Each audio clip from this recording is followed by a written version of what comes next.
Sometimes history changes not on battlefields, but in quiet rooms filled with paper, wires, and machines. This is the story of Alan Turing, the man whose mind helped end a world war and whose ideas shaped the modern world.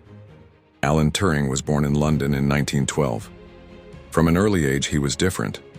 He loved solving puzzles, asking questions, and chasing patterns where others saw none. Teachers often found him unusual, but brilliant. He was the kind of boy who would run miles to school just to test his endurance, then spend hours buried in books of mathematics. By the time he reached Cambridge University, his genius was undeniable. Turing was fascinated with the question, what can machines do? In 1936, he published a paper describing a theoretical device that could compute anything given enough time and memory. Today we call it the Turing machine, the foundation of computer science itself. But history soon gave him a different challenge. In 1939, World War II erupted. Nazi Germany had a secret weapon, the Enigma machine. It scrambled messages into millions of possible codes, making German communications nearly impossible to read. Without breaking Enigma, the Allies were blind.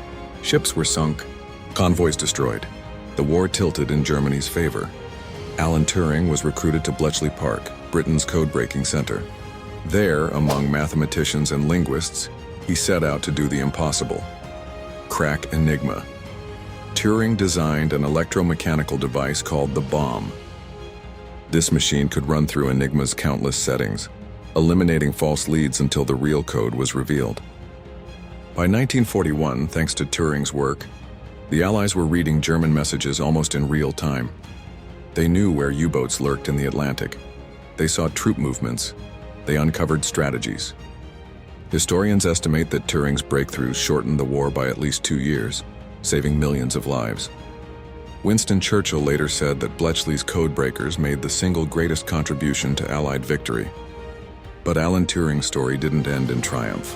After the war, he returned to academia, continuing his groundbreaking work on artificial intelligence and biology. Yet, despite everything he had given his country, he was not celebrated. Instead, he was persecuted. Turing was gay, and in 1952 that was still considered a crime in Britain. He was prosecuted, forced to undergo chemical treatment, and stripped of his security clearance. The same government he had helped save treated him as a criminal. Sometimes history changes not on battlefields, but in quiet rooms filled with paper, wires, and machines. This is the story of Alan Turing, the man whose mind helped end a world war and whose ideas shaped the modern world. Alan Turing was born in London in 1912. From an early age, he was different. He loved solving puzzles.